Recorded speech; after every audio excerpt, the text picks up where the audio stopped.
የጌታ መልአክ ፊልጶስን ተነሥተህ በደቡብ በኩል በኢየሩሳሌም ወደ ጋዛ ወደሚያወርደው ምድረ በዳ ወደ ሆነው መንገድ ሂድ አለው።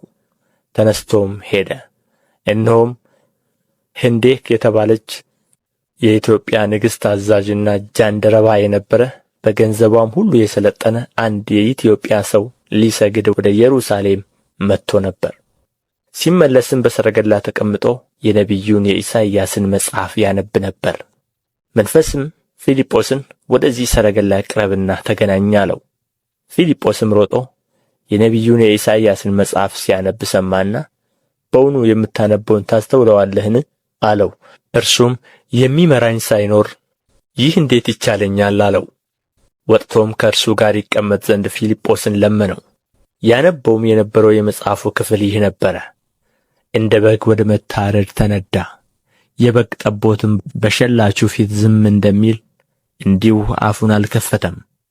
በውርደቱ ፍርዱ ተወገደ፣ ሕይወቱ ከምድር ተወግዳለችና ትውልዱንስ ማን ይናገራል?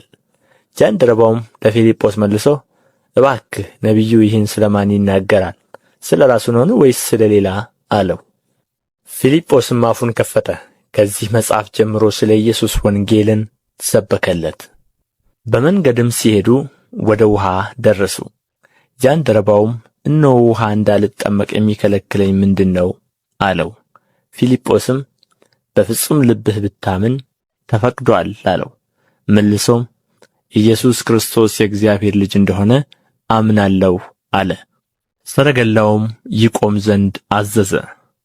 ፊልጶስና ጃንደረባው ሁለቱም ወደ ውኃ ወረዱ፣ አጠመቀውም።